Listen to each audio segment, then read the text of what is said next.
بسم الله السلام عليكم ورحمة الله تعالى وبركاته. magacaygu waa Cusmaan waxaan ka mid ah walaalaha Soomaaliyeed ee ku dhexla ganacsi ballaaran company-ga weyn ee caalamiga ah ee Forever Living.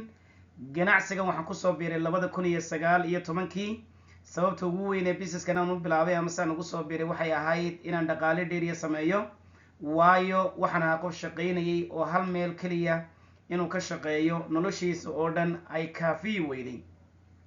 haddaba maxaa dhacay markii aan ganacsigan ku soo biiray? runtii waxa dhacay inuu ii noqdo waxa kaliya ee maanta aan nolosheeda ku saboorgareeyo ama nolosheeda ku taageero, sidoo kale waxa weeye nolosheedana si dhammaystiran u bedelay.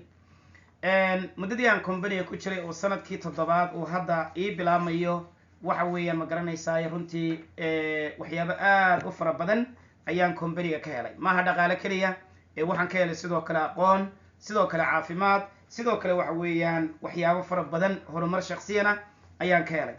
haddaba walaalayaal waxa aan halkan maanta isku leegi doonaa sababta ay u tahay inaad company-gan aad ku soo biirto ama se aad ka faa'iidaysato ama waxa weeyaan aad teamkeena aad uga mid noqoto. teamka aniga aan hogaamiyo Cusmaan ahaan waxaa la yiraahdaa Himilo Sare team. haddaba magacan Himilo Sare oo hadda ama teamkayga magaciisa oo muddo hadda jira ma garanaysaayay ilaa 6 sanadood hadda qiyaastii jira. teamkan waxa uu joogaa meelo badan ilaa 70 wadan adduunka ka mid ah ayay joogaan. sababta haddaba teamkaas iyo anigaba aad noogu soo biiri karto ayaan qodobkan insha Allah aan uga hadli doonaa.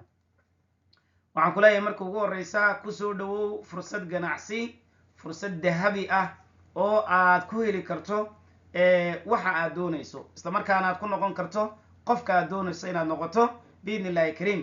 haddii aad raadinayso xorriyad dhaqaale ama aad doonayso inaad waqtigaaga xakamayso, waqtigaaga aad kaantaroosho oo qof waqtigiisa iska leh marka aad tahay shaqaale matid yani waqtigaaga ma lihid adigu waqtiga.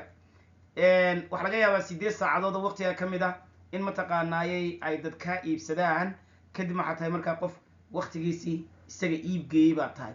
marka haddaad doonayso waqtiga inaad kaantaroosho adigoo aad yeelato nolol caafimaad laad ku noolaato insha Allah waa meel aad ka heli doonto. haddaba maxaa ka mid ah sababaha aad ugu soo biirayso company-geena? company-gan sabab badan baad ugu soo biiri doontaa. warqadda imika halkaa kaaga muuqata waa flyer loogu talagalay dadka in lala wadaago ama dadka in lala share gareeyo, English bay ku qoran tahay. isla markaana waxyaabaha company-gan laga helayo ee xaqiiqada ah oo dhan ayuu ma garanaysaa wax weey uu ka dhexelaya. company-gan waxa uu soo saaraa waxyaabaha caafimaadka la xiriira, qurxinta iyo sidoo kale waxyaabaha daryeelka shakhsiga ayuu soo saaraa.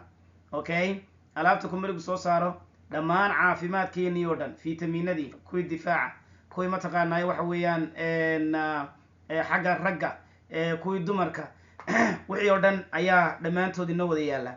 sidoo kale walaalayaal waxa yaala waxyaabaha qurxinta la xiriira ayaa iyaguna yaala.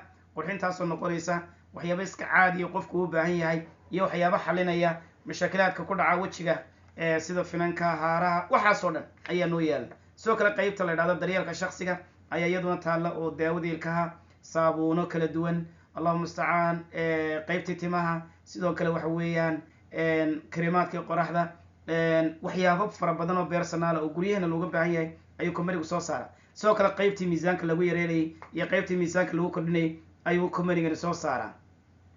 haddaba haddii aad company-gani ku soo biirto waxyaabaha aad heli karto waxaa ka mid ah dhaqaale aan xad lahayn. okay, waa number 1 time and freedom, inaad waqtigaaga aad xor u noqoto. okay, dhaqaale kasta oo aad samayso haddaanad waqtigaaga xor u ahayn dhadhankuma laha. marka xorriyad waqtina qofku helo wax laga maarmaana. sidoo kale adiga ayaa controlaya dhaqaale aad samaynayso, xad ma leh income-ka aad company-gan ka samaynayso. haddii aad dadaashana bonusyo iyo abaalmarino kala duwan ayaa company-ga aad ka heli kartaa. intaa waxaa kuu sii dheer markaad company kusoo biirto inaad xaq u yeelato tababarada iyo nidaamka company-ga ee guud oo dhanba.